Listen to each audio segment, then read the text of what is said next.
Welcome back to the future of. This is the space for those curious about the future. I'm Andrea Fonte, and I tell you about the technologies, strokes of genius, and discontinuities that could become big and shape the way we'll live tomorrow. In this episode, 5 insights into the future of great interest. 1. Body electricity. A group of American scientists make a small device that can turn body heat into electricity. 2. Controllers of the future. Sony files a patent to use everyday objects as PlayStation controllers. In the future we will play with a banana. 3. Virtuous Recycling. 2 stories that come from England and Spain and teach us how to recover useless things, which are in front of our eyes, and can become incredibly valuable. 4. Electronic waste. Or how the European Union plans to tackle the problem of 51,000 tons of smartphone battery chargers thrown away every year. 5. The Repairability Index. The French initiative to help consumers choose technology based on its ability to be repaired and last. Silence, please.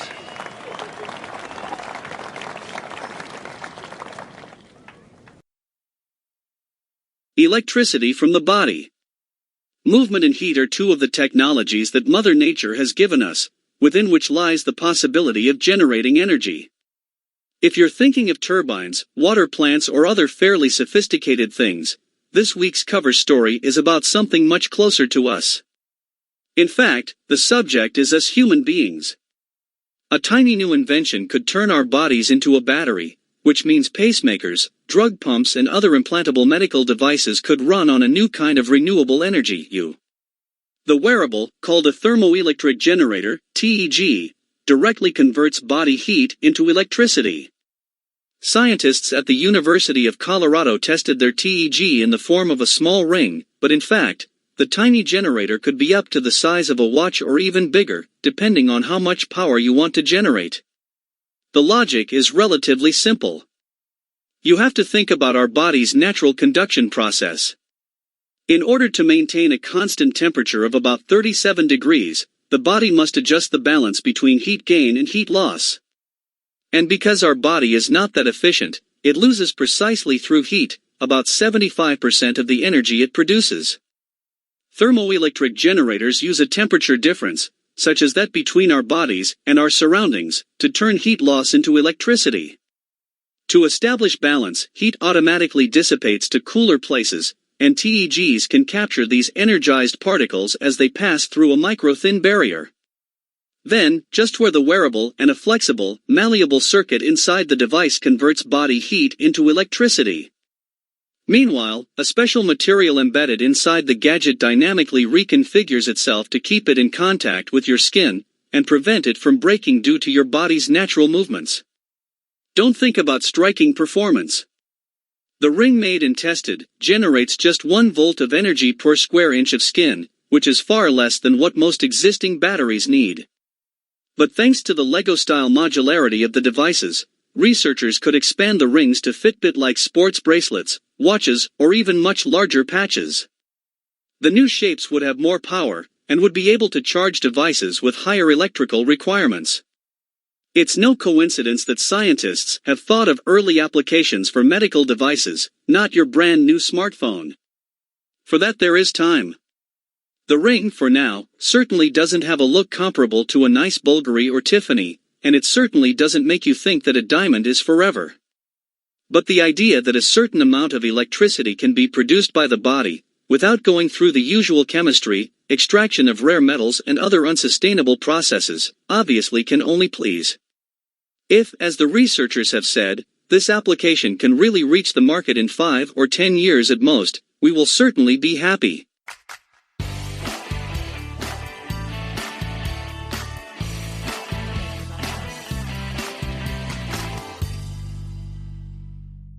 Controllers of the future.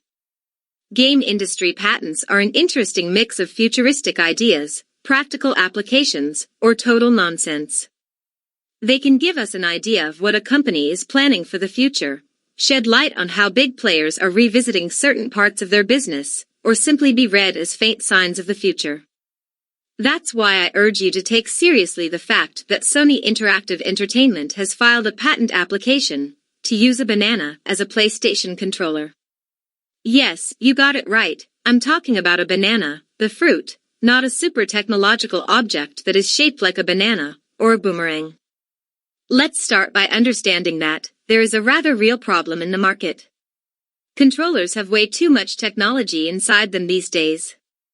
Wireless connections, analog sticks, front and back buttons, touch pads, microphones, speakers, haptic feedback, and you name it. In the end, modern peripherals are often complicated, expensive, and a hassle to keep charged, because the more functions they have, the faster they drain.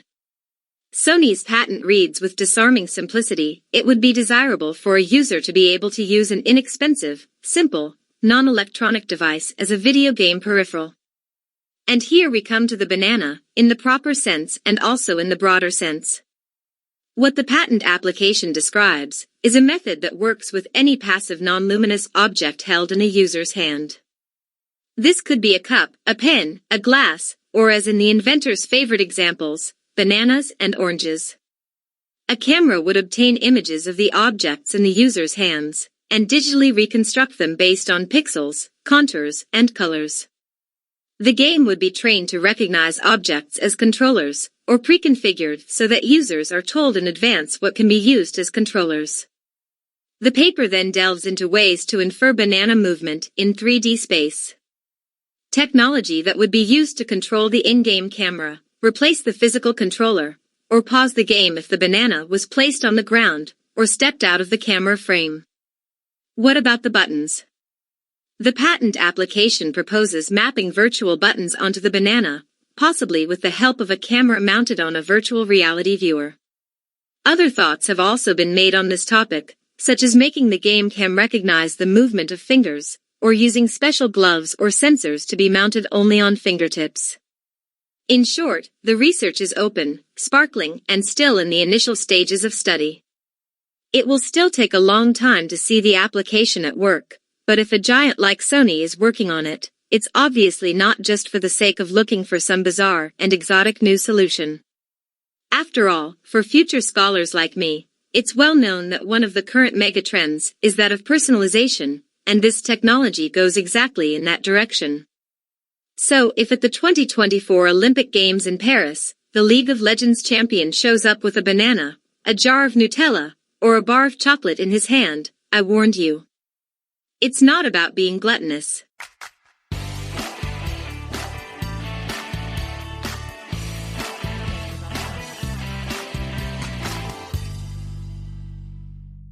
Virtuous Recycling.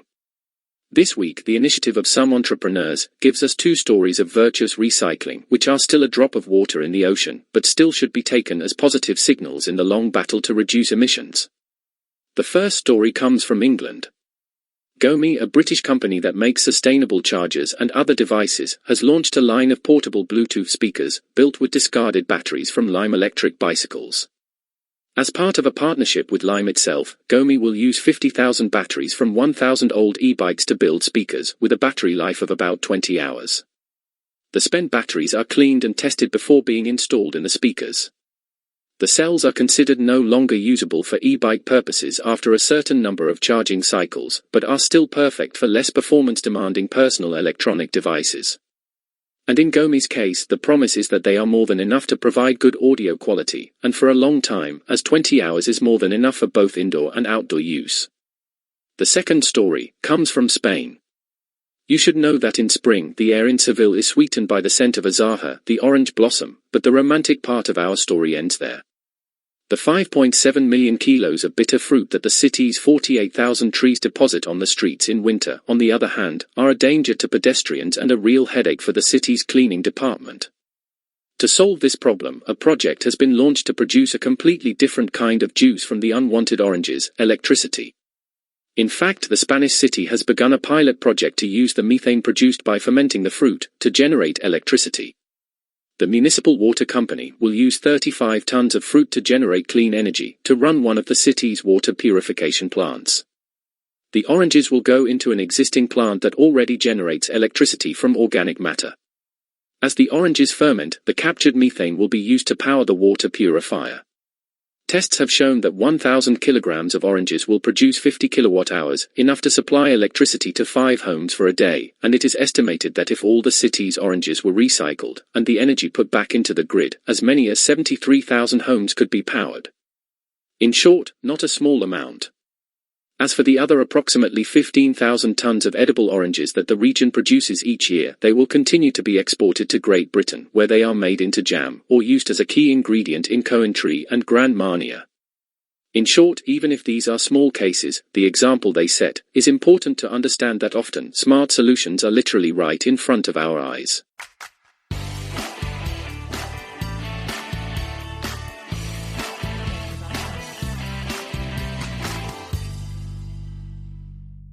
Electronic waste. The European Union has announced that discarded chargers are responsible for more than 51,000 tons of e-waste every year. That's a huge number, but then again, over 195 million smartphones were sold in Europe in 2020 alone. And according to a survey published a few days ago by Wyco, it turns out that 3 out of 4 users changed their smartphone after just 3 years. To reduce these volumes, and also to allow users to charge more easily, the EU is pushing for new regulations to impose a mandatory universal charger. This isn't the first time we've heard the EU call for such a change. Back in 2009, the European Commission called for harmonized charging systems. And 2014 saw the European Parliament create a new directive for single charger use. Result of previous initiatives? 10 years ago we had around 30 different types of charging systems in Europe, which has now been reduced to 3. So on the consumer side we have achieved a certain benefit, but on the waste side, it doesn't seem to have improved much. After all, as the number of devices in circulation increases, and their average lifespan is shorter, we certainly have a significant environmental sustainability problem. Chargers or no chargers? And indeed, Apple's response, for example, was not long in coming. Apple responded to the EU's appeal a year ago, stating that if the regulation went into effect, there would still be huge amounts of e-waste. Since everyone with a smartphone would have to buy the new universal charger, they would have to get rid of the old ones. Almost 1 billion consumers, for example, currently use Apple's Lightning port, the one with the 8-pin connector. If all users were forced to replace 1 billion chargers in a short period of time, the e-waste industry would obviously go into meltdown, making the EU directive achieve the opposite of the desired result. But don't be fooled, Apple's objection seems specious for at least 2 reasons. Firstly, nobody will ask consumers to change chargers. For those already on the market, of course nothing will change. At their current rate of replacement, by 2025 the problem will have solved itself. Second, rumors that you can also find on the net in the last few days tell us that Apple might abandon its Lightning port to replace it with a magnetic port and a 3-pin Magsafe charger. And all this is at least likely in light of the patents recently issued by the US Patent Office to Apple. Do you want to see that Apple is developing a new solution, and a decision of the European Union on a different standard would break the eggs in the basket of the House of Cupertino? On the other hand, we don't want to be too simplistic. The charger is still a source of innovation and competitive advantage. If you look at a simple Wikipedia page and see how many types of chargers there are, you'll be impressed. The basic ones, the ones that control the temperature and adjust accordingly, the ones that talk to the smartphone and charge according to the specific characteristics and conditions of the battery, the wireless ones, the solar ones, and even the ones that use the movement of the human body. Moreover, it seems to me that such 51,000 tons of chargers and their disposal have created plants, technologies, jobs and taxes. It's definitely not a simple issue, and I don't feel like siding with either Apple or forced standardization. This would be a beautiful case to make an exercise of professional future, to think about possible scenarios and desirable ones in 10 or 15 years, and get out of the cages of the present. If Apple managers and EU experts are listening, don't be shy and get in touch with me.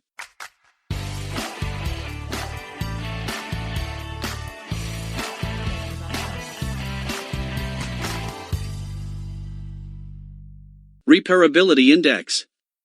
I remember very well that, many years ago, when the TED format of inspirational speeches began to spread, one of the first ones I watched was by Yves Morieux, entitled As Work Gets More Complex, 6 Rules to Simplify. That was in 2013, and today, with almost 4 million views on YouTube, it still remains one of the must-see ones.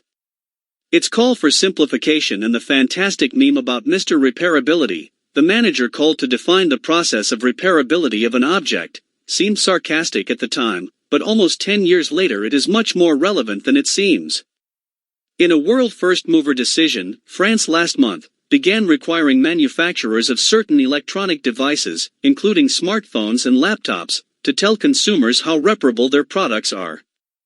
Manufacturers selling these devices in France must give their products a score, or repairability index, based on a number of criteria, including how easy it is to disassemble the product, and the availability of spare parts and technical documentation. Although France won't mandate the use of the index, along with its associated penalties until next year, some companies have already begun issuing scores for their products. The Repairability Index represents part of France's effort to combat planned obsolescence, the intentional creation of products with a finite lifespan that must be replaced frequently, and the transition to a more circular economy, where waste is minimized. One wonders, of course, why this stimulus is coming from a single country, and not directly from the European Union, but, in my opinion, that's okay. Supporters of the right to repair say the index will serve as a litmus test for other nations considering similar regulations, help consumers make better choices, and hopefully incentivize companies to produce more reparable devices. In short, a starting point, almost a test to sound out the reactions of the many stakeholders involved in this debate, of which, even the future of, has often spoken. The index, which initially applies to smartphones, laptops, TVs, washing machines and lawnmowers, who knows why, but you can see that they are particularly important in France, is represented with a score on a scale of 1 to 10, with the highest number indicating a more reparable device.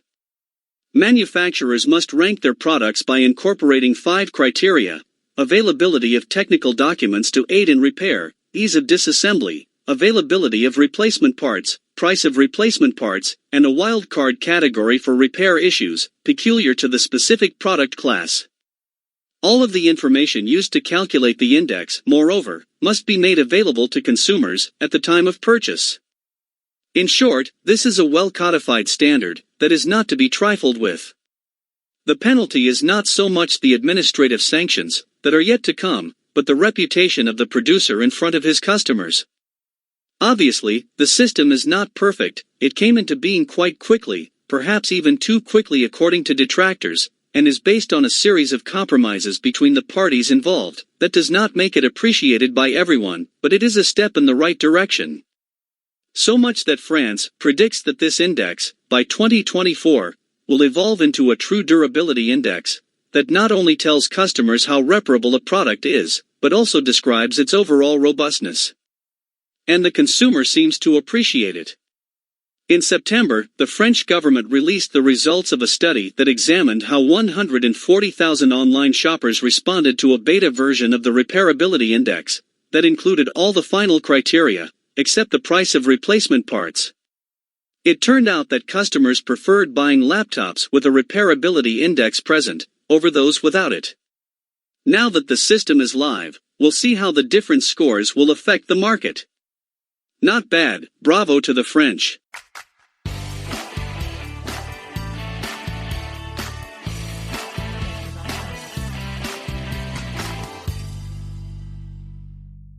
Thanks for listening to the future of, really.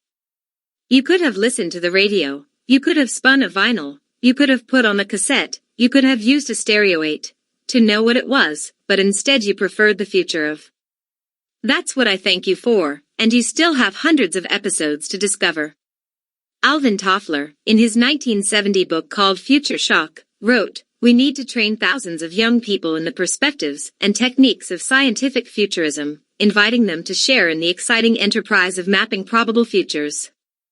A need that is still current and unfulfilled."